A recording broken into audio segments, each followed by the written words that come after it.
Peut-être commencer. Bonsoir à toutes et à tous.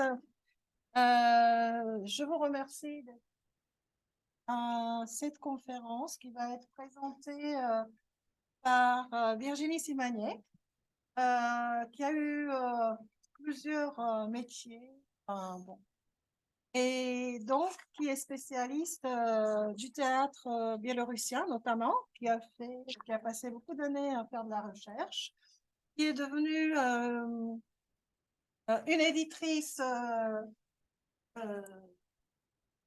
renom, puisque un de ses livres récemment publié vient d'avoir le prix Méditerranée pour la poésie.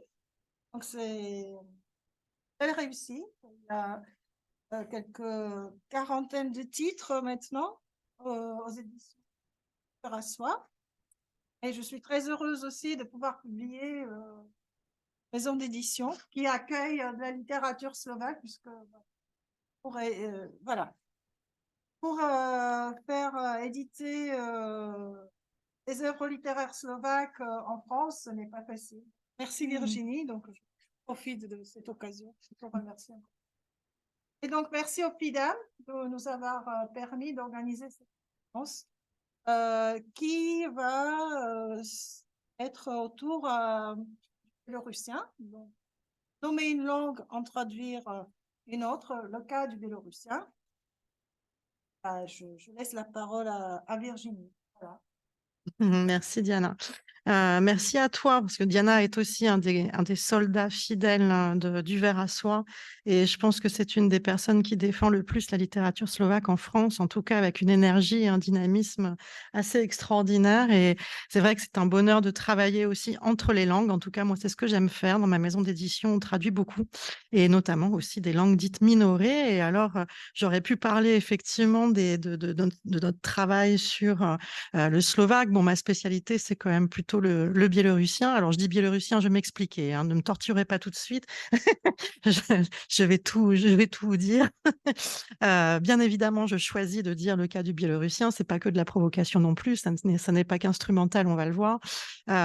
Et c'est vrai que je publie aussi dans ma maison d'édition des textes traduits du biélorussien. Je pense que c'est quelque chose qui est assez rare en France pour être souligné. Il y a très très peu d'éditeurs qui vont prêter attention aux auteurs venus de cette région, et notamment qui écrivent dans cette langue, parce que des auteurs de Biélorussie qui écrivent en russe et qui sont traduits du russe, on en a. On en connaît au moins deux. Pour le coup, des auteurs qui pourraient être traduits du biélorussien, on en connaît moins. Et il se trouve que c'est aussi dans ma maison d'édition que ça se passe, donc je ne suis pas peu fière de porter cette mission, cette tâche assez difficile mais passionnante. Alors aujourd'hui, je vais vous parler donc je renoue un petit peu avec mes anciennes amours, parce que quand on est éditeur, vous pensez bien que j'ai plus beaucoup de temps pour faire de la recherche en général, hein, donc c'est pas vraiment à l'endroit de mes recherches sur le théâtre que je vais parler. J'ai plus tiré le fil de mon habilitation à diriger des recherches, en fait, hein, puisque je suis habilitée.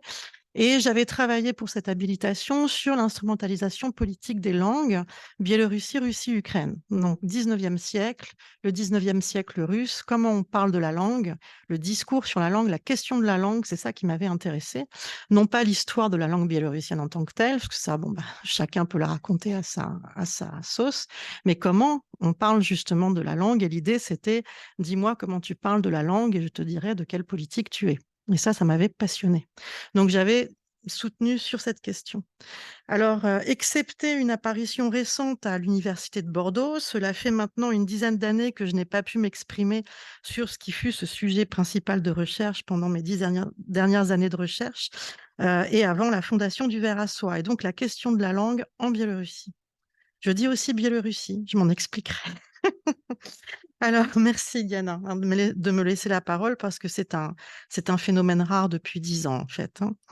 Alors, j'espère que d'ailleurs cette conférence ne sera pas la première du genre. J'espère qu'on poursuivra. Et si vous êtes intéressés pour qu'on puisse aborder peut-être d'autres sujets en relation avec la Biélorussie, la Russie ou l'Ukraine du point de vue de la langue et de la question de la langue, bien évidemment, faites-le moi savoir. Et puis, on trouvera des moments pour se réunir et en parler et réfléchir sur la question. Alors, j'ai intitulé cette conférence «J'y viens nommer une langue et en traduire une autre, ou comment s'affranchir de traduire les langues dites minorées, le cas du biélorussien». Alors, je trouve important de redire à quel point nous avons affaire à un cas d'école en matière de question de la langue. Mais je trouve aussi important de préciser d'emblée qu'il n'y a que vu de France, et je dis bien que vu de France, que le biélorussien est un cas d'école. Parce que partout ailleurs, je ne vois pas pourquoi ça serait un cas d'école. Il n'y a que dans la relation au français et dans la relation à la traduction au français que le cas d'école que je vais décrire se matérialise, se manifeste, devient un phénomène à étudier. Voilà. Alors, c'est-à-dire que tout ce que je vais dire, on peut le penser, on ne peut le penser que par cette relation singulière qui n'existe justement pas entre le biélorussien, je dis bien biélorussien, pas biélorusse, et le français. Alors, je veux dire par là aujourd'hui, partout dans le monde et dans toutes les langues, le biélorussien existe et on traduit du biélorussien. Même en Russie, le biélorussien existe. Il n'y a qu'en France que la seule chose qui existe, c'est du biélorusse ou du bélarus. Donc ça, je pense que ça mérite d'être souligné d'emblée, en fait, hein. Et ça ne se traduit pas précisément. Je pense que c'est aussi très important de le dire. On ne traduit pas du biélorusse, on ne traduit pas du bélarus. On ne sait pas ce que c'est, en fait. Donc, c'est pas ça qu'on va traduire. Je ne sais pas si vous vous souvenez de ce personnage du roman théâtral de Bulgakov qui cesse d'avoir un cancer dès qu'il sort de Russie pour aller en Suisse. C'est un passage du livre, moi, qui m'avait fait énormément rire, mais qui retrouve son cancer dès qu'il revient en Russie, en fait, hein. Alors, de nombreux analystes nous donnent finalement le même sentiment lorsqu'ils parviennent à parler de biélorussien dans toutes les langues du monde, dès qu'ils sortent de France, mais dès qu'ils reviennent, en fait, ils se remettent à parler de Bélarus et de Biélorusse. Alors ça, c'est un phénomène extraordinaire. Je ne sais pas comment on peut se l'expliquer, mais on va creuser. Voilà. Alors, traduirait-il un rapport de domination plutôt que de la langue dès qu'ils sont en France? Ça, c'est aussi une vraie question. Et finalement, quelle langue traduit-on lorsqu'on parle de biélorussien? Quelle langue traduit-on lorsqu'on parle de biélorusse? Est-on certain qu'on parle bien de la même chose? Faut-il parler anglais, allemand, italien, espagnol ou russe pour traduire du biélorussien? Et faut-il traduire de l'anglais pour finalement parvenir à obtenir du biélorussien en français? Alors, je ne suis pas en train de raisonner par l'absurde. C'est ce qu'on va voir. Et aussi que ces questions ne supportent des éléments de réponse que si on accepte de se situer entre les langues, c'est-à-dire pleinement en situation de traduire, y compris du biélorussien en français. Alors, j'essaye de passer à la deuxième image. Je clique. Il faut que ce soit rouge, j'ai compris. Alors, prenons l'exemple de la nomination. Ce mot, qui est le nom du pays dans la langue originale. Nous sommes bien d'accord. Donc, il est écrit en cyrillique et possiblement en cyrillique biélorussien.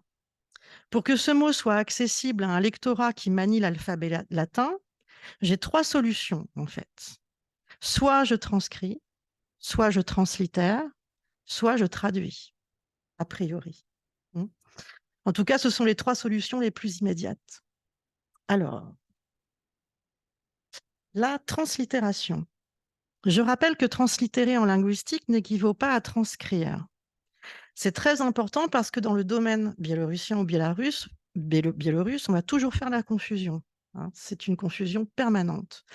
Donc, je commence par ça. Translittérer en linguistique n'équivaut pas à transcrire. Translittérer, cela signifie qu'à chaque graphème du système d'écriture qu'est le cyrillique en langue source, je vais substituer un graphème appartenant à l'alphabet dit romain ou latin, totalement indépendamment de la prononciation de la langue cible, que pourrait être par exemple le français, hein. Donc, deux idées président à la translittération et c'est fondamental. Si je suis slaviste, je vais savoir lire l'alphabet romain au plus près de la phonétique de la langue source, en fait. Et ceci, quelle que soit ma langue d'origine. Je peux être italien, allemand, espagnol, je suis slaviste, je vais savoir lire ces signes au plus près de la langue source, en fait. Ce qui fait que tous les slavistes du monde peuvent se retrouver dans la romanisation et dire au plus près la langue d'origine. Ici, si on veut un minimum de pertes, c'est ça qu'on veut quand on translittère, en fait. On ne veut pas de pertes. Et c'est-à-dire qu'à partir de la translittération, je dois pouvoir fonctionner à l'envers et je dois pouvoir reconstituer, puisqu'il n'y a pas de perte, le mot original, bien sûr.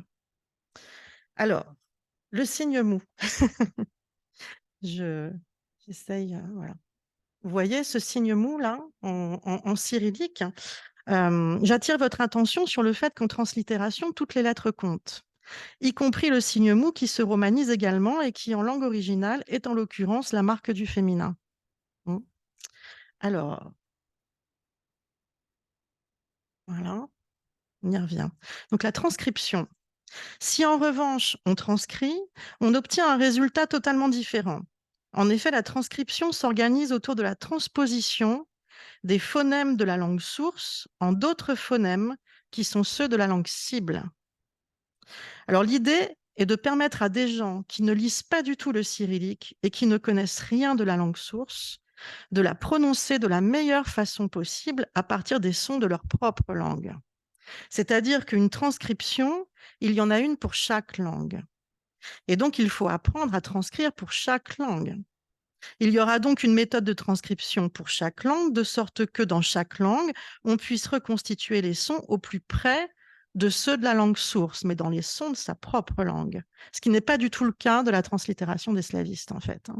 Donc faire cette différence, c'est fondamental, et bien évidemment, comme cette différence, très peu de gens la font, en fait. Beaucoup de gens parlent de la langue sans être linguistes et sans avoir ces éléments d'information. On a affaire à un certain nombre d'embrouillamini. Et à noter que nombreux sont ceux qui mélangent les méthodes de transcription et ou de translittération. Et c'est encore sans compter l'imagination de certains fonctionnaires en charge de l'état civil. Et cela donne des casse-têtes absolument intéressants.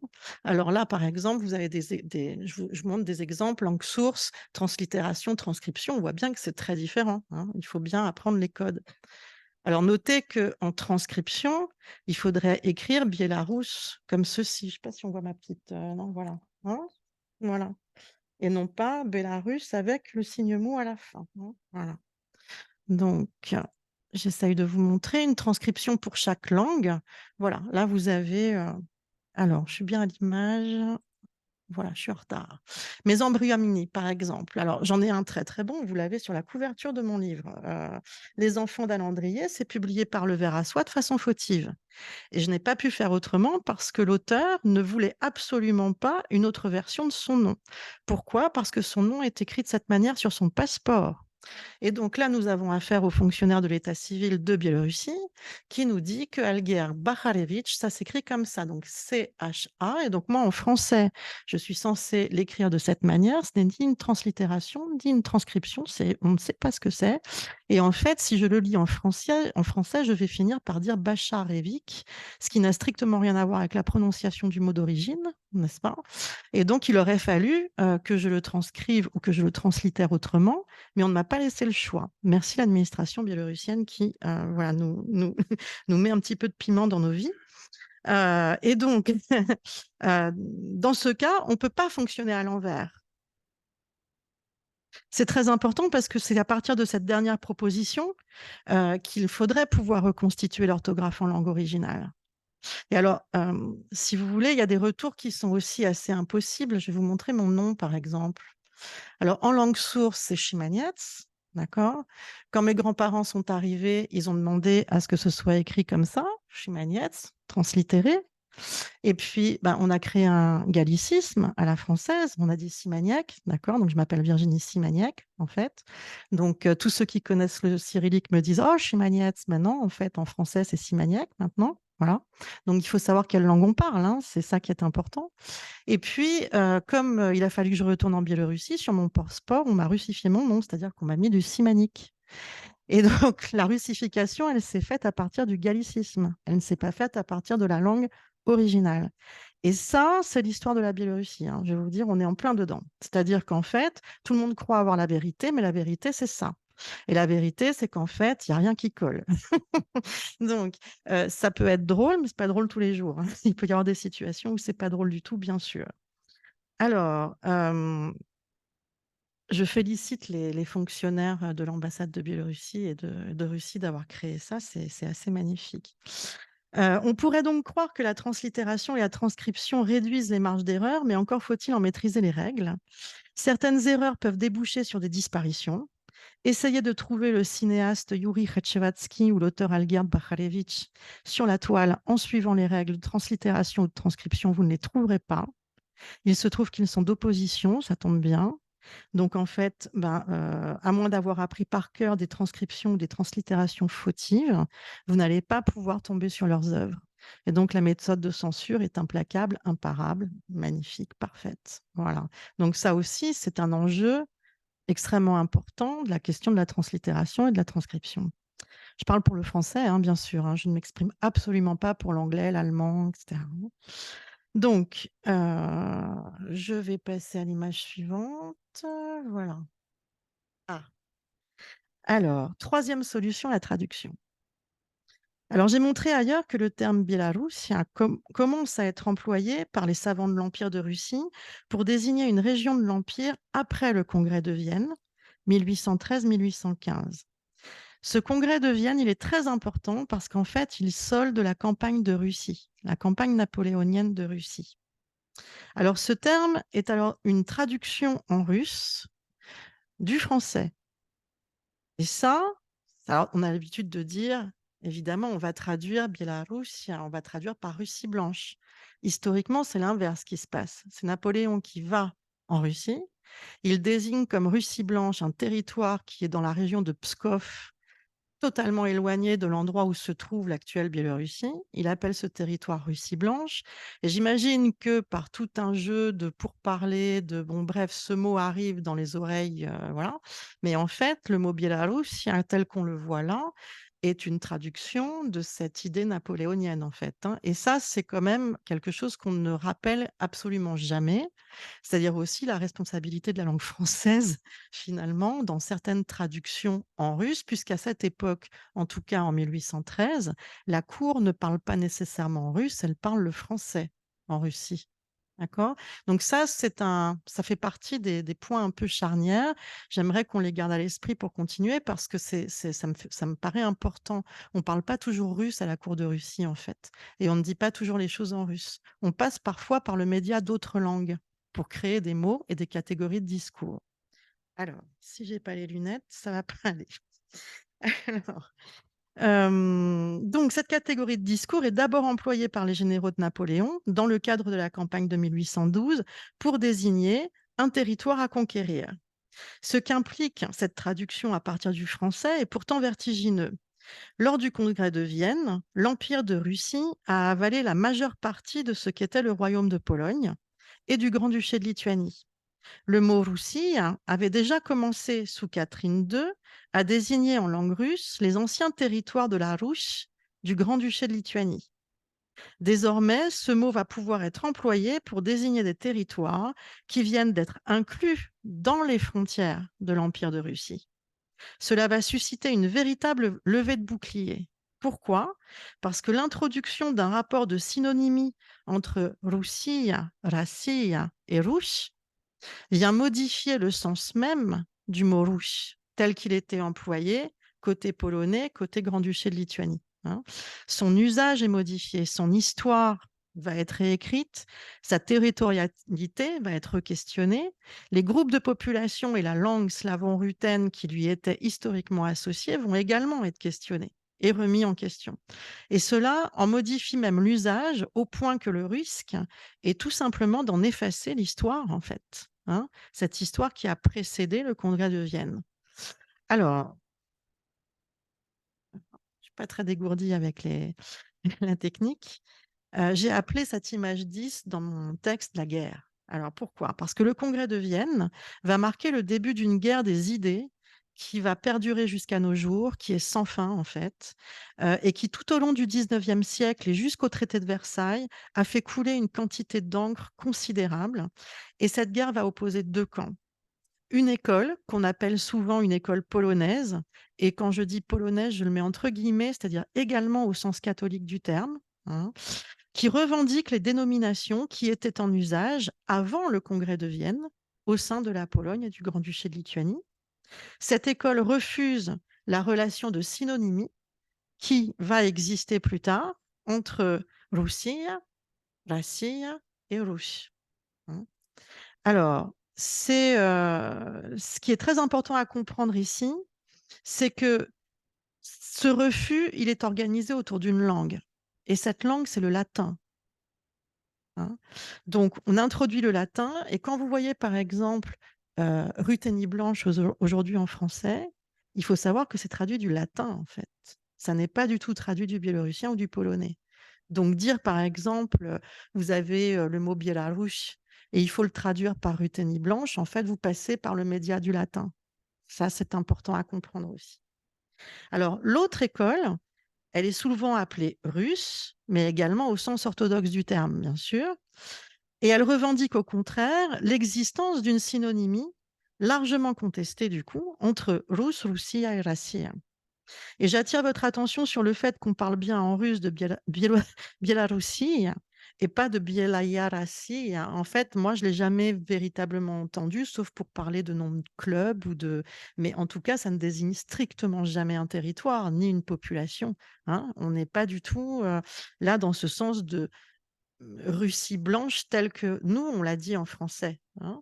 Donc, pour traduire Biélorussie par Russie blanche, en fait, il faut soit faire évoluer l'usage du syntagme Russie blanche des armées napoléoniennes, soit prendre pour langue pivot le grec, en fait, hein. Et c'est ce que fera, dès la première moitié du 19e siècle, en fait, toute l'école slavophile va faire ça. C'est-à-dire que la langue référente, c'est le grec, c'est pas le russe. Donc là, ce qu'on est bien d'accord, parce que quand on discute communément de savoir s'il faut dire Biélorussie, Biélarouche, Blanche-Ruthénie, etc., on fait comme si on partait du biélorussien, du russe, du polonais. En fait, non, pas du tout. On parle du latin et du grec pour des questions éminemment religieuses qui viennent miner complètement le débat sur ces questions. Alors, euh, évidemment, toutes ces évolutions-là n'ont strictement rien à voir avec la linguistique, si ce qui est prépondérant, c'est le fait religieux, en fait, et la guerre religieuse que ce livre de camp qui vont tirer la couverture à eux en permanence, hein.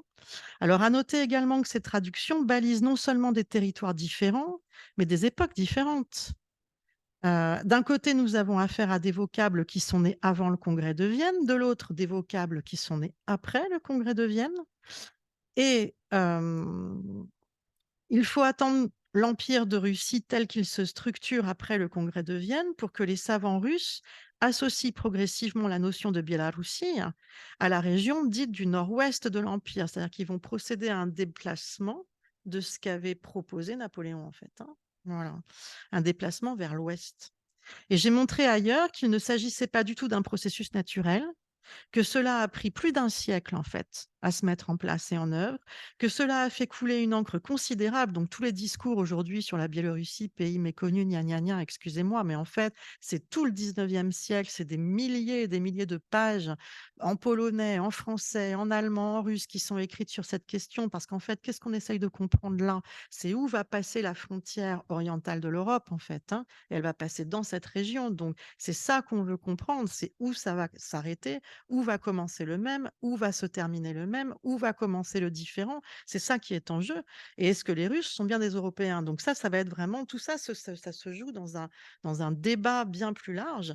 Mais c'est fondamental de comprendre qu'effectivement, ça ne se fait pas à la seconde, ça prend du temps, hein, et surtout beaucoup de querelles.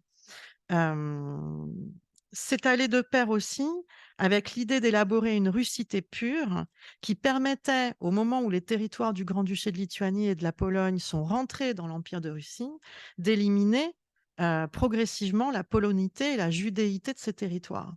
C'est-à-dire que derrière ces questions de dénomination, il y a aussi des pratiques qui ont visé des populations spécifiques, dites spécifiques, qu'on rend spécifiques, alors que du temps effectivement, du Royaume de Pologne et du Grand-Duché de Lituanie, elles n'étaient pas considérées comme spécifiques, elles vivaient parfaitement ensemble. Et là, à ce moment-là, on veut russianiser au départ ces populations. Donc, on veut faire avancer la Russie, l'idée de Russie naturelle, vers l'ouest, hein. Ça, c'est le grand projet.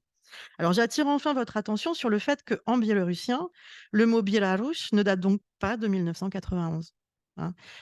Dans tous les débats qui sont ceux qu'on voit, on dit: «Ah oui, mais en 1991, indépendance, du pays, Biélarouche, ce mot apparaît». En fait, pas du tout. Ce mot n'apparaît pas, en tout cas pas en biélorussien. Mais comme personne ne connaît le biélorussien, personne ne peut le voir. Ça aussi, un peu le le problème. Et tout au long de l'URSS, il est bel et bien décliné pour désigner une république socialiste soviétique.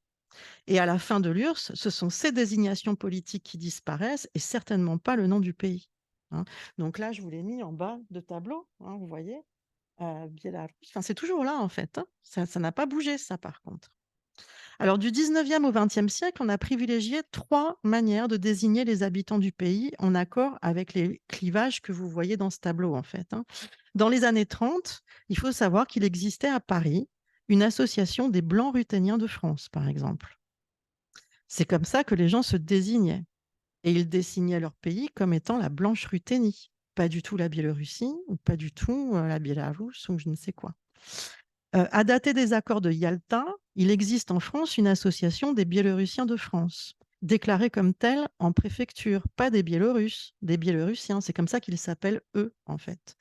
Alors, le monde russe et russophone va systématiquement opposer à ses membres l'existence de Biélorusses. Ça, c'est sûr. Mais je pense personnellement que cette opposition entre Biélorussiens et Biélorusses n'a jamais été aussi visible d'ailleurs qu'au moment de la révolution de Minsk à l'été 2020 en fait, hein. C'est-à-dire que là, on a deux communautés qui se font évidemment face. C'est très présent. C'est-à-dire que d'un côté, vous avez une communauté qui en biélorussien va se dire biélorussienne, biélarouskaya, hein, et qui a pour principaux marqueurs la langue biélorussienne, le drapeau blanc-rouge-blanc, qui est quand même le drapeau du Grand-Duché de Lituanie. C'est quand même difficile de passer à côté, mais tous les analystes passent à côté, bien sûr, hein. Je veux dire. Par contre, le Kremlin ne passe pas à côté. Son histoire, évidemment, l'histoire du Grand-Duché de Lituanie, pas l'histoire de la Russie, et qui manifeste dans les rues contre le régime de Loukachenka en chantant l'hymne Dieu Tout-Puissant, Marutny Boj, qui est quand même au départ un hymne uniate, hein. Donc ça aussi, le Kremlin ne passe pas à côté, hein, je peux vous le dire. Et l'autre communauté en face, elle a pour langue de référence le russe. Elle est du terrain aussi, hein. Ce sont des gens qui vivent ensemble, hein. A priori, le drapeau de la Biélorussie soviétique, faucille et marteau en moins. L'hymne soviétique revu sous le régime de Loukachenka et qui reçoit de l'argent et des moyens logistiques de la Russie pour réduire les premiers au silence. Dire des premiers qu'ils sont biélorusses ou bélarusses, je m'excuse, mais de mon point de vue, c'est un contresens absolu. Et c'est grave, en fait, parce qu'on met dans le même sac des gens qui s'opposent, qui sont presque en situation de guerre civile, et on voit bien que les uns essaient quand même largement de détruire les autres. On a vu Alès Pouchkine mourir en prison, on a bien compris qu'il parlait le biélorussien, en fait, hein, et qu'on voulait pas, enfin voilà, qu'on a fait en sorte qu'il ne le parle plus, hein. Donc on a pu voir aussi que l'instrumentalisation de ce contresens a pu avoir de très, très graves conséquences, mais l'instrumentalisation de ce contresens, elle a été monumentale en France, pas ailleurs. Et là, je pense que, l'élite française russophone a une responsabilité, énorme. Alors, image 11, est-ce que je suis bien à la bonne je ne sais pas. Oui. Alors regardez, revenons aux années 90. Suite à la fin de l'URSS, certains découvrent que le mot biélorusse donc existe. Et alors, fait étrange, ils ne comprennent pas du tout pourquoi. Alors, ils ne comprennent pas pourquoi les Biélorussiens qui ont à charge de gérer la question de la langue dans un nouvel État qui se proclame désormais indépendant vont, par exemple, parler le biélorussien. Ils ne comprennent pas. En effet, on leur a toujours dit qu'un Biélorusse, ça parle russe. La notion de biélorussianité leur échappe totalement, en fait. D'ailleurs, eux-mêmes parlent russe, alors pourquoi parlerait-on autre chose, hein, bien sûr. Ils ne comprennent pas non plus pourquoi ces gens vont proclamer le biélorussien comme langue d'État. J'ouvre une petite parenthèse. Il y a une différence considérable entre langue d'État et langue officielle. Là aussi, on fait très souvent la confusion. Dans les années 90, ce qui se passe, c'est que la Biélorussie, enfin en tout cas les Biélorussiens qui vont prendre le flambeau à ce moment-là, notamment le gouvernement de Chouchkevitch, proclame le biélorussien comme langue d'État. La langue russe n'est plus officielle. Ce que va faire Loukachenka, c'est qu'il va destituer la langue biélorussienne du rang de langue d'État et il va remettre le biélorussien et le russe à égalité comme langue officielle, les deux. C'est-à-dire qu'il revient à la constitution de 1978, qui est une constitution soviétique. D'accord? Je clôt la parenthèse. En face, pendant que, effectivement, nombreux sont ceux qui questionnent le fait que les gens se mettent à parler biélorussien, puisqu'ils y sont autorisés tout d'un coup, en face, certains ne vont pas comprendre que le monde entier ne parle pas le biélorussien. donc les Biélorussiens, et que personne à part eux ne maîtrise cette langue et qu'il existe une autre catégorie de personnes, certes très limitée celle-là en nombre, qui va non seulement savoir parler le biélorussien, mais aussi savoir le cas échéant parler le français. Et alors moi, je fais partie de cette catégorie. Donc là, je vais parler pour moi. Parce qu'en fait, moi, j'ai été élevée dans un milieu qui était celui des Biélorussiens de France. Donc vous comprenez bien que quand la charge des Biélorusses et des Bélarusses arrive sur ma tête, ça fait un peu mal. Parfois, moi aussi, je ne comprends pas tout et j'ai besoin de temps pour comprendre ce qu'on me veut, en fait.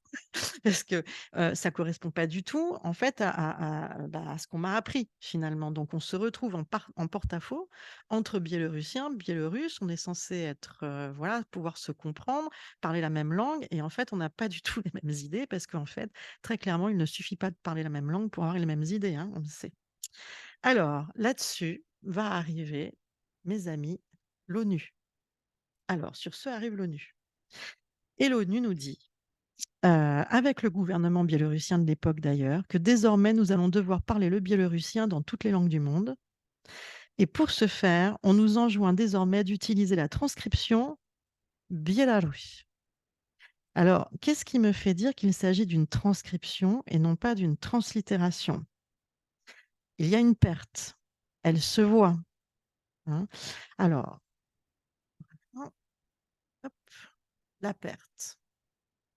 Si on fait le chemin en sens inverse, graphème par graphème, on constate qu'on ne parvient pas à reconstituer la langue originale et qu'il manque une lettre. C'est-à-dire qu'on introduit une faute d'orthographe en biélorussien. À noter également que la lettre qu'on supprime est la marque du féminin. D'accord? Donc ça, c'est pour la langue originale. Donc Biélarus n'est pas une translittération, et si ce n'est pas une translittération, c'est donc une transcription. Et puisqu'une transcription s'organise toujours à partir d'une langue cible particulière, la question est donc de savoir en quelle langue on a transcrit. Et il me semble que la langue de l'ONU, c'est l'anglo-américain. Donc en fait, là, on a une transcription en anglo-américain. Et il n'y a d'ailleurs qu'à partir de cette transcription de l'anglo-américain, qui débouche sur la perte du féminin, qu'on a pu créer en français l'appellation le Bélarus. Donc on nous dit le Bélarus, c'est plus biélorussien que Biélorussie, mais en fait là on part de l'anglais quand même, hein. Alors, c'est unique parce que partout ailleurs, la transcription anglo-américaine est reprise sans modification, avec l'injonction de la prononcer à la biélorussienne. D'accord? C'est d'ailleurs parce qu'il y a injonction à prononcer la transcription anglo-américaine à la biélorussienne que certains vont pouvoir soutenir que la transcription est plus biélorussienne que n'importe quelle traduction du russe ou du slavon-rutène. Hmm. Voire même que cela résout le problème de la traduction du russe ou du slavon-rutène, qui est historiquement fortement clivé, on l'a vu tout à l'heure, qui est historiquement clivante, on l'a vu aussi tout à l'heure, puisqu'elle est totalement minée par les querelles entre catholiques, orthodoxes et l'histoire du schisme de la chrétienté, en fait.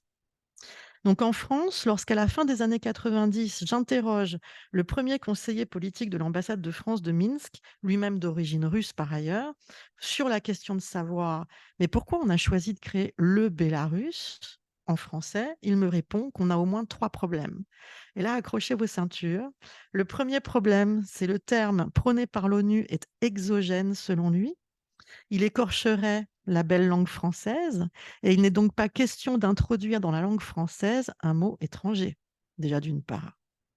Deux, il faut trouver un mot endogène, n'est-ce pas? Et j'attire votre attention sur l'emploi du champ sémantique génétique qui s'associe à ce type de raisonnement. C'est-à-dire que la conception de la langue française ici est éminemment biologique. Donc, il ne faut pas introduire de l'étranger dans la langue au risque de la dénaturer ou de l'écorcher. Donc là, je reviens à mon premier paragraphe, hein, c'est-à-dire dis-moi comment tu parles de la langue et je te dirai de quelle politique tu es. D'accord? Donc, c'est ça qui est en face, en fait. Et enfin, nul, et pas même l'ONU, n'a dicté à la France la manière dont elle doit nommer les pays dans sa propre langue. Voilà, les 3 raisons, le Bélarus. Alors, on en déduit donc que si on ne veut pas écorcher le français, il va bien falloir écorcher quelque chose, et en particulier le biélorussien, c'est ce qui d'ailleurs se fait, hein, très clairement. Et en attendant, plus de féminin. Un autre argument, et c'est mon préféré, alors là, celui-là, il m'a tellement frappé que vraiment je l'adore. Je le ressors dès que je peux.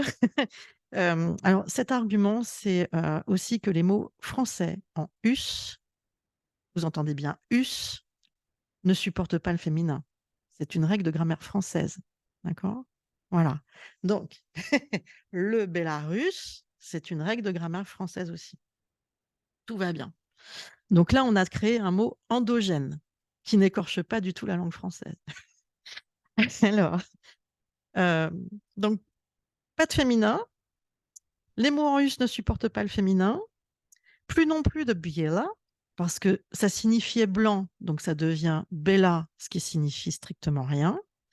Si on s'en tient ensuite au son de la langue française, les francophones qui ne connaissent pas le cyrillique ne peuvent pas lire russe comme rousse, en fait, même s'il lisait rousse, non. Un francophone lira un U et non pas un OU. Alors là aussi, je vais vous donner une expérience personnelle.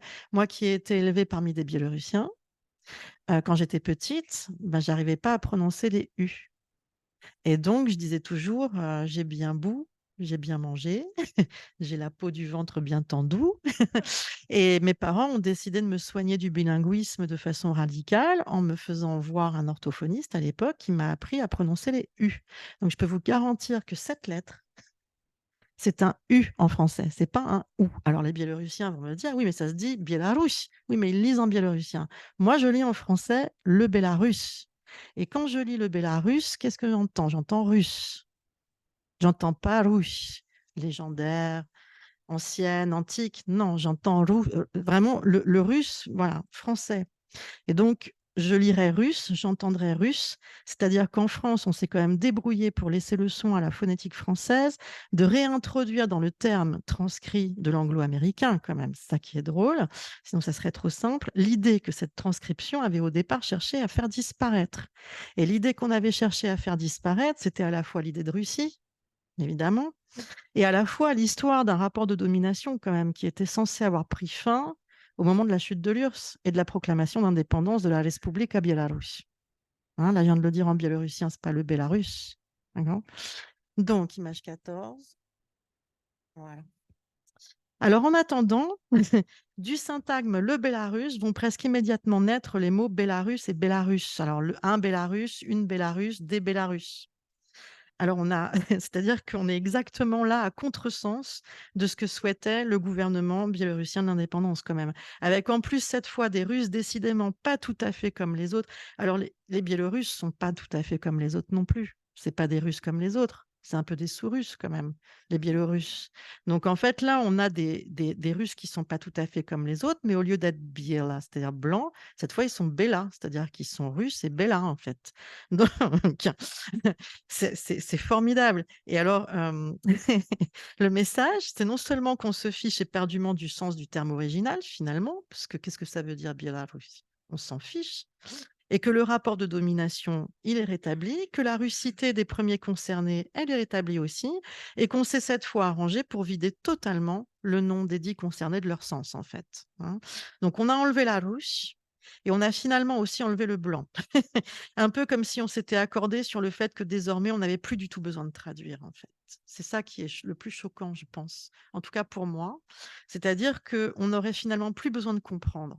On n'a pas besoin de faire sens. On peut dire n'importe quoi. On peut dire le Bélarus. Voilà, ça fait bien français, en fait. C'est bien endogène. Mais ça, voilà, on ne se pose pas la question de savoir, en fait, s'il y a une langue quelque part, d'où ça vient, en fait, et si cette langue, elle dit quelque chose. Donc, pour des traducteurs, voilà, s'il y a des gens qui sont intéressés par la traduction, je trouve que c'est inadmissible de traduire par le Bélarus, en fait. C'est pas une traduction. Voilà. Justement, ça n'en est pas une. Bien que pour en arriver à créer des Russes bêlas, il a fallu traduire du français, du latin, du grec, du russe et transcrire de l'anglais quand même, sans jamais juger utile finalement de traduire du biélorussien. Parce que le grand absent de tout ça, c'est le biélorussien. On est bien d'accord. Il n'y a pas un moment où la langue biélorussienne est convoquée quand même dans cette histoire. Pas un moment. Alors, on aura même vu un grand journaliste du Monde écrire, en disant les Bélarusses, hein, une nouvelle nation est née. Voilà. Et ça, moi, voilà. Je trouve ça très révélateur. On est dans le grand n'importe quoi. Alors, image 15. Voilà. On revient à ma petite image avec tous mes noms, toutes mes catégories de discours. Vous voyez, là, il y a quand même une sacrée quantité de catégories de discours et je ne vous ai pas mis les catégories de discours qui existaient avant le Congrès de Vienne dans le Grand-Duché de Lituanie. Je ne vous parle pas des Litwini, je ne vous parle pas des Krivici, je ne vous parle pas des de la Dimici, je ne vous parle pas de tout ça. Donc, je vous parle juste après le Congrès de Vienne déjà, hein, voilà. Alors, inutile de dire qu'être systématiquement parlé par des gens qui pensent de cette manière, c'est-à-dire qui ne vont retenir de ce tableau qu'un seul et unique terme en faisant fi de l'histoire et de la production de discours sur tous les autres. Et tout simplement d'une violence inouïe. Moi, je l'ai reçu en tant que personne d'origine biélorussienne en France comme quelque chose, enfin, je veux dire, ça a cassé ma vie, en fait, cette histoire. Pourquoi? Alors, on n'est même plus dans l'exil, en fait. Moi, je suis pas de l'exil, je suis née en France. Donc, j'aurais pu dire mon exil est résolu. L'exil, c'était mes grands-parents, c'était mes parents. Non, non, on n'est pas dans l'exil. Moi, on m'a mis dans l'exil de l'exil, en fait. C'est mieux encore. C'est la torture est plus voilà. On se retrouve dans l'exil de l'exil, c'est-à-dire dans une réification telle de l'identité des personnes, de leur histoire, de leur langue, qu'il leur devient tout simplement impossible de produire du récit sur elles-mêmes. Mes grands-parents pouvaient encore produire du récit sur une Biélorussie, sur des Biélorussiens, sur là, ça n'a tellement pas de sens que moi, comment je fais pour produire du récit sur mon histoire, en fait? Soit j'utilise les catégories de discours des gens qui me nuisent, soit, bah, j'ai pas d'autre, en fait, solution finalement, si je regarde bien. La méthode de censure est parfaite, elle est absolument imparable, elle est implacable, en fait, et comme chaque nouvelle catégorie de discours efface régulièrement la précédente, vous le voyez dans le tableau, c'est tous les 50 ans que ça se passe cette affaire, si vous regardez bien. Ça devient systémique, en fait, de changer de nom. Ça devient vraiment quelque chose, ça devient un système finalement. Et à quelques 50 années près et d'écart à chaque fois, il devient impossible d'écrire l'histoire de la catégorie de discours précédente, en fait. Et dès qu'une personne va nommer le pays, elle va se retrouver devant quelqu'un qui va lui faire remarquer que c'est pas comme ça qu'il faut dire. Vous voyez? Donc moi, par exemple, je vais dire Biélorussie. Ah, on dit le Bélarus. Ah d'accord, ok. Alors je vais dire le Bélarus. Ah, ah non, on dit Biélorussie. Ah d'accord. Oui. Enfin, il y a tout ça va jamais. Je peux pas dire un mot, en fait. Je peux pas dire le mot. Il y aura toujours quelqu'un qui va venir contrer. Donc c'est une situation psychologiquement extrêmement difficile, on va dire. Donc à force, évidemment, on se dit: «On n'a plus qu'à se taire». Alors c'est gagné, hein, parce que parler, ça ne peut servir que la controverse, en fait, et servir la controverse, le problème, c'est que ça sert l'ignorance, bien sûr, puisqu'à chaque fois, vous ne pouvez pas établir quelque chose de stable. Vous allez toujours passer un temps infini à démonter les idées des autres et le temps que vous ayez fini de démonter tout le eh ben, vous n'avez pas parlé, en fait, et il y a rien qui s'est passé, rien n'a bougé, en fait. Donc autre constat implacable, la France est le seul pays européen dans lequel on ne se pose jamais la question de savoir s'il serait possible de traduire du biélorussien, et pour cela, les catégories de discours que je viens de lister sont loin d'être exhaustives ou les seules disponibles. Par exemple, on fait comme si il n'avait jamais existé de traduction du mot russe en français au XVIIIe siècle, avant le Congrès de Vienne. C'est un peu le même type de débat qu'on a aujourd'hui sur des mots qui ont disparu et qu'on essaye de réhabiliter, comme autrice, par exemple. On se dit, il y a des choses qui ont été là avant, on les a complètement biffées. En les biffant, on a cru qu'en enlevant le mot, on allait enlever l'idée, mais en fait, on n'a rien enlevé du tout. Simplement que les gens s'engueulent d'autant plus sur, la question parce qu'en fait, c'est pas en biffant un mot qu'on supprime une idée, en fait. Et c'est dommage parce que outre des rutènes de Ruthénie traduit du latin, on aurait peut-être alors trouvé, des Russines de Russini, des Roussines de Roussini ou de Roussiani, par exemple, ou des Russiens de Russiani, par exemple. Alors, est-ce qu'il est impossible de traduire du biélorussien en français? Moi, je crois pas. Simplement, il faut oser, hein. Qui va prendre effectivement le parti de dire, maintenant on va parler de, Biélorussianie, par exemple, pour dire la Biélorussie? Bah, personne, sans être ridicule là, hein, donc voilà. Donc c'est très compliqué, en fait. Mais en fait, le il y a un sens qui est là et on pourrait tout à fait bien le retrouver, hein. Pour l'instant, force est de constater que le jeu consiste toujours à nommer une langue et à en traduire une autre donc. Toutes les conditions restent donc réunies, non pas pour que le pays de mon grand-père devienne plus ou moins connu, mais pour qu'il reste en français un véritable objet de méconnaissance. Parce que c'est ça l'enjeu, en fait. Moi, le système face auquel je suis, c'est celui-ci. Et cet objet de méconnaissance, bah, il faut dire qu'il est aussi construit dans les universités. C'est ça qui est très choquant, en fait. Alors la guerre ne fait bien évidemment qu'aggraver encore cette situation aujourd'hui, hein, puisque aujourd'hui, en plus, la Biélorussie, alors là, tout le monde est reparti dans l'autre sens. Alors là, maintenant, il n'y a pas plus russe que la Biélorussie, vous voyez? Donc c'est reparti, quoi. Alors, j'ai une dernière image, ça m'a fait rire. J'ai fait un test aujourd'hui. J'ai été sur Google et j'ai demandé Biélorusse, qui est du slavon ruthène, de base, et on m'a alors j'ai demandé en biélorussien. Et alors, on m'a jamais sorti le biélorussien. On m'a dit russe dans langue détectée. Donc, on m'a détecté du russe. Et donc, Google me dit que biélorusse, c'est du russe détecté. C'est pas du biélorussien demandé, c'est du russe détecté. Et le russe détecté, traduit, il donne la Russie blanche. Alors ça date d'aujourd'hui, par exemple. Je trouve ça formidable parce que c'est sans issue, vous voyez. Voilà. Donc, quoi d'autre? Je vous ai apporté 2 merveilleux livres. Le premier, c'est Les enfants d'Alandrier de Algird Bacharevich.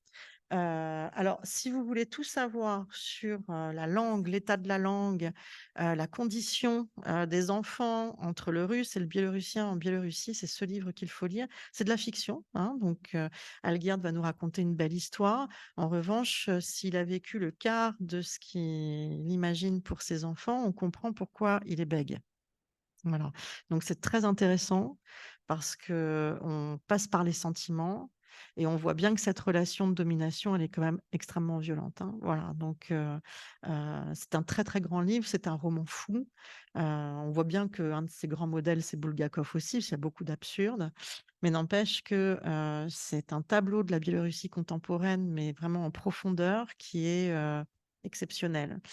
Et dans ce livre, Alguerd ne met aucun mot politique sur ce qu'il décrit, hein. Il nous raconte une histoire, en fait. Donc, voilà, il joue son rôle de romancier et il a écrit, d'autres textes, d'autres essais que j'ai fait traduire aussi et que j'ai publiés dans un tout petit livre qui s'appelle «L'art d'être bègue».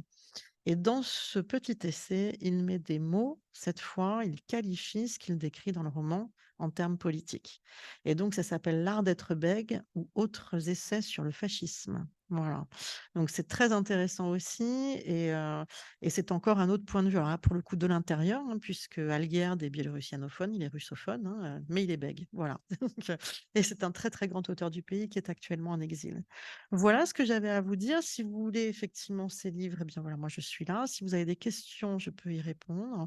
Je sais que c'est un petit peu dense à recevoir comme ça. Et voilà, je vous écoute si vous avez des choses des réactions à ce que je viens de dire. Bien, ben merci beaucoup Virginie. Ben, ça m'a beaucoup interpellée, donc bon, moi, je poserai peut-être une ou deux questions, mais peut-être qu'il y en a d'autres. Oui,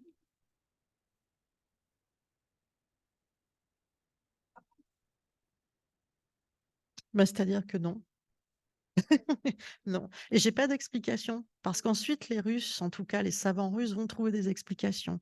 Ils vont passer par 1000 manières d'expliquer pourquoi on parle de blanc, hein, ça c'est, et en fonction des époques, il va y avoir des explications différentes. Dans tous les cas, ça va être très ethnographique. Mmh.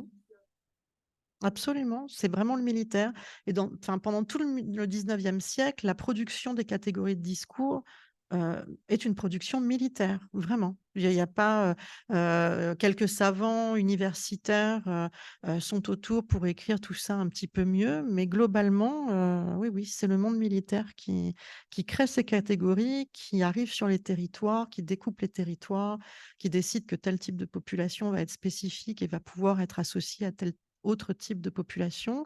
Et un tout petit peu plus tard, effectivement, l'Empire de Russie va s'efforcer de créer de nouvelles catégories russes, cette fois. Donc, on va plus parler de Polonais, on va plus parler de Ruthènes, on va plus parler de Juifs de Grand-Duché de Lituanie, du Royaume de Pologne. On va parler de petits Russes, on va parler de blancs Russes, on va parler de Russes rouges, de Russes noirs. Voilà, on n'a pas encore les Russes verts, mais ça, c'est pour le XXIe siècle. Et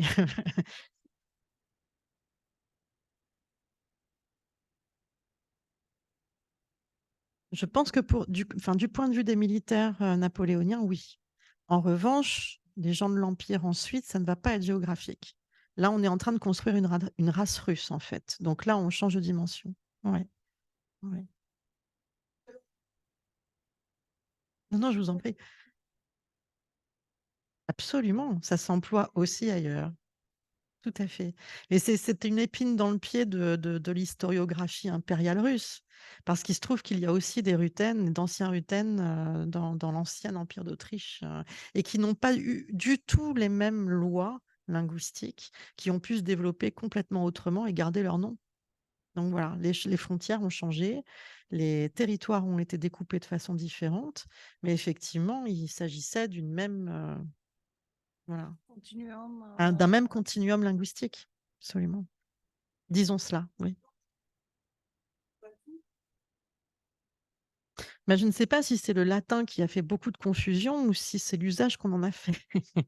C'est-à-dire qu'effectivement, quand on est orthodoxe et qu'on ne veut pas du latin parce on estime que le latin est le symbole en tant que tel du catholicisme, par exemple, qu'il faut nommer les choses autrement parce que la matrice doit être grecque parce qu'on est orthodoxe, donc ben là, on s'engage dans un conflit qui n'a strictement rien à voir avec le latin, qui n'a rien à voir avec le grec, en fait. C'est un conflit politique. Et ben là, oui. Dans le mot Ruthène, oui, Ruthénie. Oui, Oui, oui, oui, oui, oui. tout à fait. Peut-être. Moi, je n'ai pas fait vraiment de latin. En tout cas, enfin, ce que je sais, c'est que voilà, on garde cette espèce de façon de dire que la Ruthénie, c'est vraiment un symbole de la Pologne catholique. Voilà, c'est pour ça qu'on ne peut pas l'utiliser, c'est pour ça qu'on ne pourrait pas l'utiliser, mais parce que effectivement, ce qu'on ne dit pas, l'implicite, c'est que la traduction vient du latin. Mhm. Voilà, donc effectivement de la langue utilisée dans la religion catholique. Voilà. Et alors, il n'y a pas de Ruthène, il n'y a pas, pardon, d'uniate dans tout ça. Ça me fait rire parce que c'est assez génial parce que chez les Biélorussiens de France, on est uniate quand même, hein. On n'est pas du tout orthodoxe, on n'est pas catholique, on est justement ni russe ni polonais. Donc, vous Je êtes veux dire, slovaque, en fait. Je vais c'est ça, t'expliquer pour c'est ça. pour ça. Mais c'est très intéressant parce que toutes les communautés biélorussiennes du monde ne sont pas uniates, mais certaines sont catholiques, d'autres vont être orthodoxes. Ça dépend si on est au Canada, aux États-Unis, en France, etc. En tous les cas, l'uniatisme existe aussi. Et c'est un marqueur identitaire aussi très fort. Le protestantisme aussi. En Biélorussie, aujourd'hui, il y a énormément de protestants. Donc, en termes de religion, on ne peut pas cliver les choses de façon aussi simple. Et pourtant, beaucoup d'idéologues, finalement, de cette région le font parce que c'est plus pratique de dire catholique contre protestant. Mais voilà, c'est un peu plus complexe quand même. Mm. Mais si je peux, bon, on a le temps. En fait, ça me fait un peu rire, même si c'est une question très grave, puisque nous, en Slovaquie, on a quand même des Ruthènes. Et oui, Et donc, on parle d'un territoire, l'ancien empire austro-hongrois. Donc, c'était là, on appelait ce territoire-là, en français, on m'a toujours dit la Russie subcarpatique. Ruthénie et la Russie subcarpatique aussi, hein. Ruthénie, Ruthénie non, absolument. ok. Donc, en slovaque, c'est Zakarpatská Rus. Mhm. Et les habitants, donc la minorité dont on parle aujourd'hui, parce que c'est quand même une minorité qui est assez importante à l'est, donc voilà, à la frontière avec l'Ukraine, donc c'est des Rossini. Ils sont uniates. Et d'ailleurs, Andy Warhol est issu de cette communauté-là. Alors, les Slovaques disent qu'il est slovaque. En fait, il n'est pas slovaque puisque, voilà, il vient d'un territoire qui appartient à la République slovaque aujourd'hui, mais ses parents étaient donc Rossini. Ça me rassure. Voilà. Ouais. Et donc, Et en fait, cette communauté-là, ils ont fait codifier leur langue il n'y a pas très longtemps, il y a une quinzaine d'années. Ils ont sorti des dictionnaires, ils ont sorti une grammaire, et donc leur langue a été enfin reconnue, et ça s'écrit en alphabet latin. C'est ça. Voilà, donc ils ont maintenant des outils pour dire que leur langue existe vraiment et ils sont reconnus en tant que tels. Et ça m'intéresserait en fait de comparer leur dictionnaire, par exemple, avec, tu vois, avec ce qu'on Mais trouve clairement, dans des dictionnaires clairement. Mhm, biélorussiens en cyrillique, enfin mhm, biélorussienne. Donc, on en revient mhm. Et la question de l'alphabet à... latin, elle est... Voilà, voilà. Donc, Harevich va c'est dire très qu'il intéressant. recommence à écrire en alphabet latin. Il reprend en ça des traditions, justement des Biélorussiens de France qui s'écrivaient en alphabet latin. Moi, mon grand-père écrivait en biélorussien latin. Mais en fait, les gens, enfin, ils savaient écrire aussi en biélorussien cyrillique. Hein, ces gens-là savaient parler toutes les langues, de toute façon, et écrire toutes les langues. Mais c'est très intéressant parce qu'à la fin du 19e siècle, lorsque les Russes russifient, ils ont à faire des textes en alphabet latin. Pour eux, c'est du polonais. Mm. Et donc, en fait, on a des chercheurs ethnologues de la fin du 19e siècle qui se plaignent de voir disparaître tout un patrimoine de textes fondamentaux rutènes, écrits en latin, et auxquels on va plus avoir accès parce qu'ils sont détruits, en fait, par la police de l'Empire. Et donc ça fait partie aussi des éléments d'histoire qui sont intéressants à garder à l'esprit parce que même jusque dans les années 20-30, on écrit encore en alphabet latin. Et d'autant que une partie de ceux qui vont être les Biélorussiens d'après-guerre ont passé une partie de leur vie en Pologne orientale, en fait, puisque la frontière polono-soviétique était beaucoup plus à l'est avant la Seconde Guerre mondiale. Et donc, certains maniaient complètement le jeu entre le polonais et un ruthène écrit en alphabet latin aussi. Donc ça permet d'ajouter un petit peu de complexité. C'est vrai que c'est aussi l'alphabet a pu être un marqueur de biélorussianité, mais pas pour les Russes. Voilà, évidemment. Voilà. Oui, Ludmila.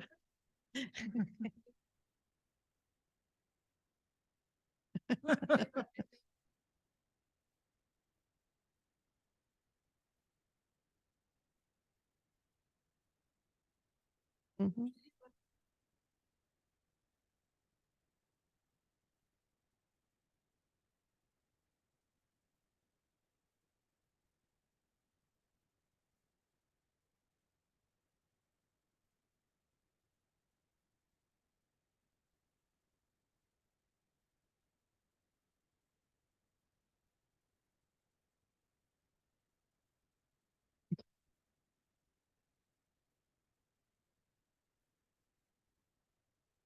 C'est fou, hein?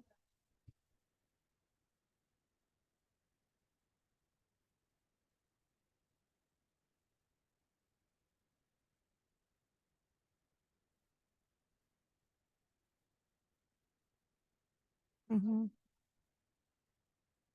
Oui, c'est-à-dire qu'à un moment donné, c'est tellement fou que chacun finit par dire, bah, on fait ce qu'on veut et on fait ce qu'on peut. Je pense que ça, c'est essentiel, c'est-à-dire que sinon on devient dingue, en fait. Voilà, c'est quand même, on touche à des choses qui sont très profondes, hein. Si on commence à dire, ah ben non, tu vas plus pouvoir parler de ton histoire ou celle de ta famille, mais ne serait-ce que celle de ta famille. Je veux dire, là, on est dans un effondrement psychologique total, en fait. Donc, il y a quelque chose qui, surtout dans l'exil, il y a déjà une fragilité dans l'exil. Donc, si en plus on rajoute ce genre de couche où on ne peut pas dire parce que bah, il faudrait dire ceci, il faudrait dire cela, et puis chacun a la vérité. Et puis alors, mais c'est comme pour la langue, hein, qui parle, en fait. Voilà, on apprend à savoir qui est en face. Ah, tu es un russe orthodoxe. Bon, ok. Bah oui, je te comprends. Voilà, c'est tout. Mais et j'ai même encore, dernièrement quelqu'un qui m'a dit: «Ah oui, mais toi Virginie, de toute façon, on te parle biélorussien parce qu'on sait que tu parles le biélorussien». Donc mais de répondre: «Bah oui, mais en fait, si on me parle biélorussien, c'est que la personne parle quand même le biélorussien. Enfin, c'est pas parce que je parle le biélorussien, on se parle biélorussien, en fait». Ouais, il faut expliquer jusque-là, quoi. Ça va loin quand même parce que pour n'importe quelle langue, on n'a pas besoin d'expliquer qu'on se parle en une langue, quand même. Et là, il faut justifier de tout en permanence, tout le temps. Donc, il faut montrer patte blanche. C'est un peu comme si tu poses ta carte du parti sur la table en permanence, quoi. Est-ce que tu es bien du bon côté, quoi? Voilà. Donc, la langue est politique, oui, éminemment. Et évidemment, une politique autoritaire joue sur du velours par rapport à ça, parce que c'est tellement facile de finalement blesser les gens, de les malmener avec ces éléments-là. Il faut pas. Enfin voilà, ouais, ça devient facile en fait. Mm. Oui. Mm.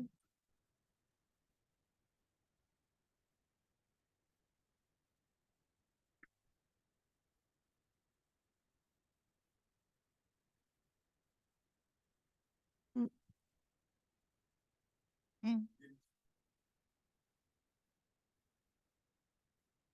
Oui, de toute façon. Mm, mm, mm, mm. Si en Merci. slovaque, par exemple, justement, moi, ça me touche parce que comme moi, je suis slovaque d'origine, moi, quand j'entends belle ou biel, c'est complètement différent parce que pour vous dire que chez nous, Belavi, Belasi, ça veut dire bleu ciel et pas du tout blanc, alors que Bieli, c'est vraiment une référence au blanc.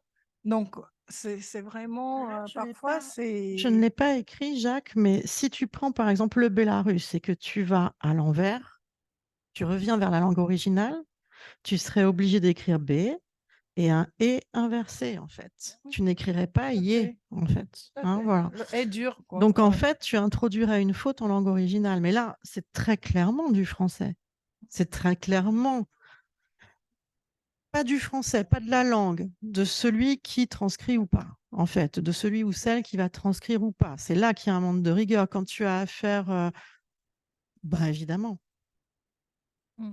évidemment, l'ONU déjà en premier, mais l'ONU parle anglais, enfin, je veux dire, Oui. on va pas, voilà, mais voilà. Ils auraient pu, parce qu'à un moment donné, il y avait le Y en anglais, mais c'est ça qui montre que ce n'est pas de l'anglais, c'est de l'anglo-américain. Mm. Pendant que les Anglais écrivaient B-Y-E-L O-R-U-2-S-I-A, Mm. aux États-Unis, on écrivait B-I-E-L-A-R-U-S. C'est de l'anglo-américain, c'est pas de l'anglais. Et c'est. Oui, oui.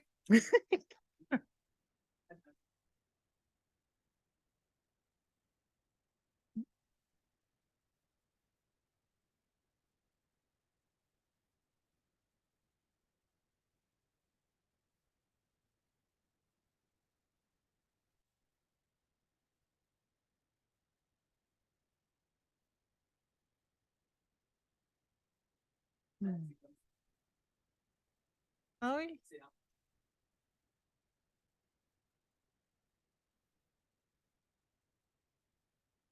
Mhm.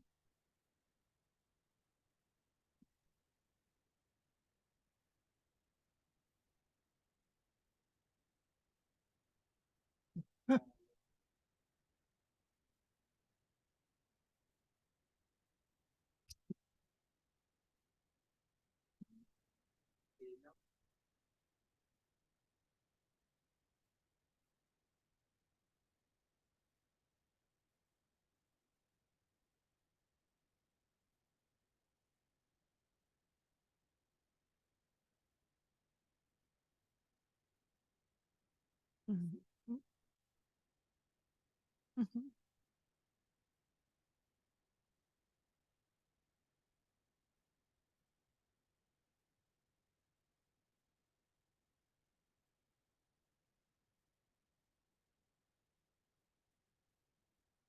Mm.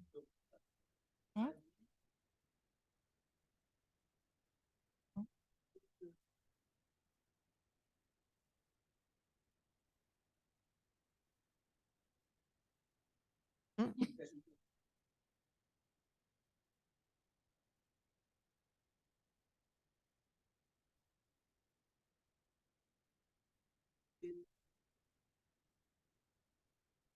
Mhm.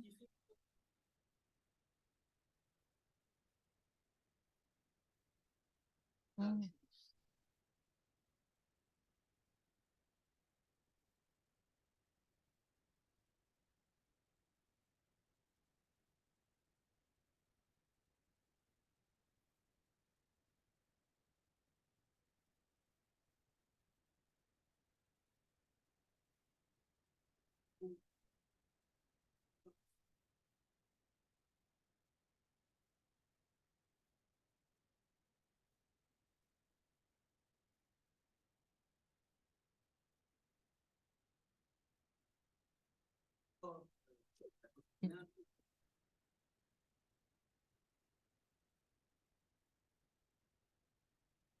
Bien sûr, ouais. Mm.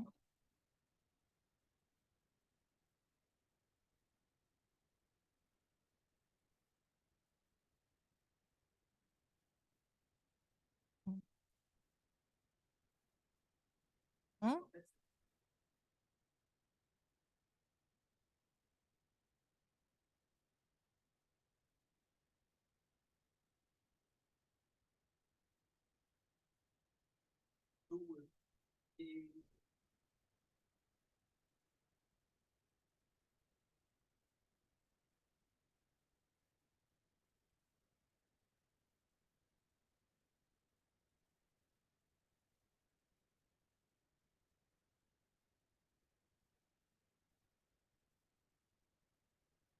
Oui, oui.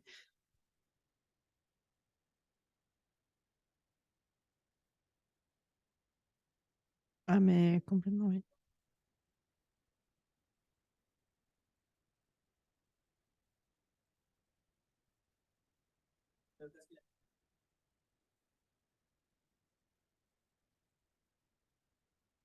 Oui, mais ce que Jean-Charles t'explique, c'est qu'en fait, le CRH, il va se faire translittérer, enfin transcrit à partir de l'anglais. Oui, c'est ça. Et c'est ça le problème. C'est-à-dire que quand on arrive en France,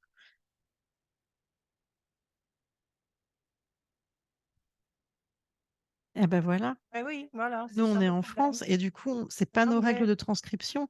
Et en français, on ne le lira pas comme ça. Et du coup, l'administration française va, elle, transcrire autrement. Il va y avoir des...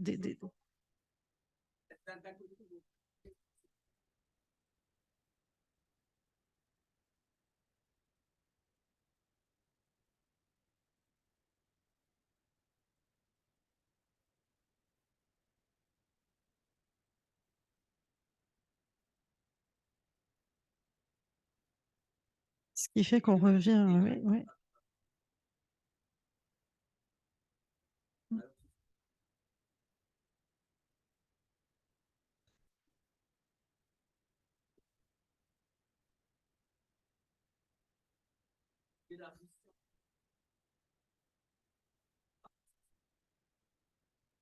Que le A, c'est féminin.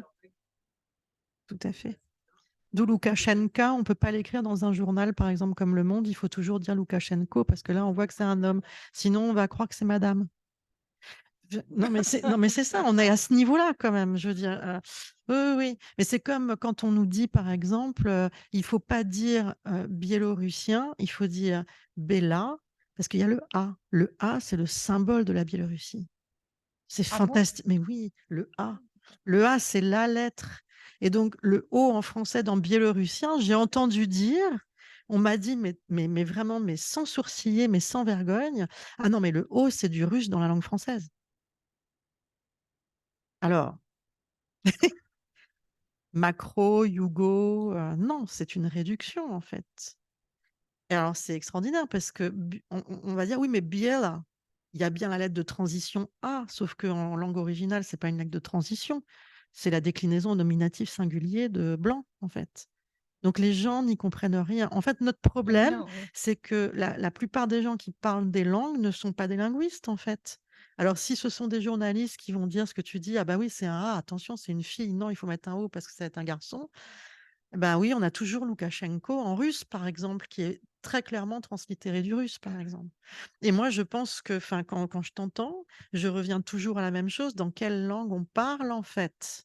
C'est-à-dire, dans quelle langue on transcrit, dans quelle langue on parle, quelle est la langue qu'on traduit? Est-ce que c'est clair dans la tête des gens? Pas du tout, en fait. C'est un embrouillamini extraordinaire. Mm. Et sur le nom des villes, c'est pareil, bien sûr. Mm. C'est ça. Mhm. C'est ça. C'est ça.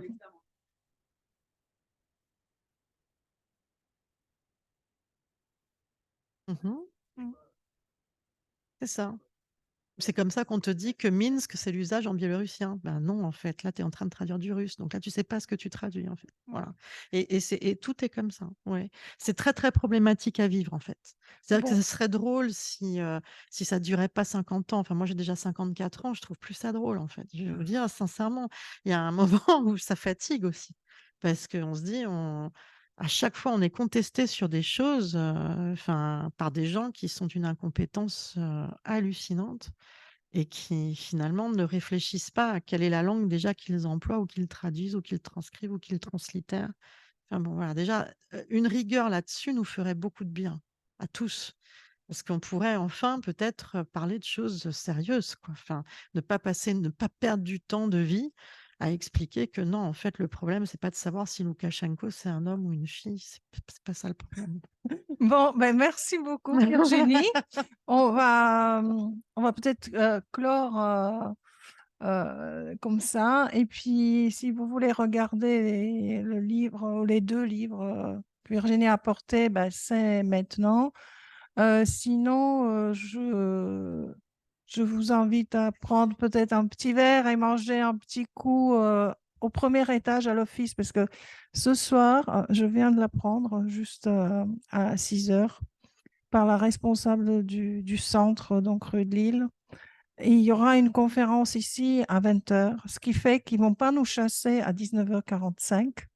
Donc, comme on a encore des choses qui restent du grand buffet qu'on avait à midi, bah, je vous invite humblement à partager des restes avec nous. Ce sont de beaux restes tout de même, donc ce serait quand même dommage de ne pas en profiter. Donc, voilà. Donc, merci Virginie. Mais Et merci puis, on peut merci. continuer encore donc autour d'un petit verre et voilà. Moi, ce que j'aimerais faire, c'est continuer à faire des petites conférences comme ça, pas forcément toujours dans le cadre universitaire, mais tirer le film, y remettre, trouver de temps en temps à prendre un sujet et puis voilà, le discuter. Si ça vous intéresse, je vous laisse mon petit cahier jaune, vous pouvez mettre vos coordonnées, comme ça je vous recontacterai. Voilà, si je réorganise quelque chose dans 1 ou 2 mois sur un autre sujet proche, ça sera peut-être une étude sur Algerd ou je ne sais pas. Enfin voilà, je trouverai. En tous les cas, bah, avec plaisir, quoi. Inscrivez-vous, comme on dit, et on verra si on peut en faire quelque chose. Voilà. Merci de votre écoute, en tout cas. Merci. Alors, bah non, c'est moi. Non, surtout pas, je ne touche à rien. D'accord. Voilà, merci beaucoup. À 18h.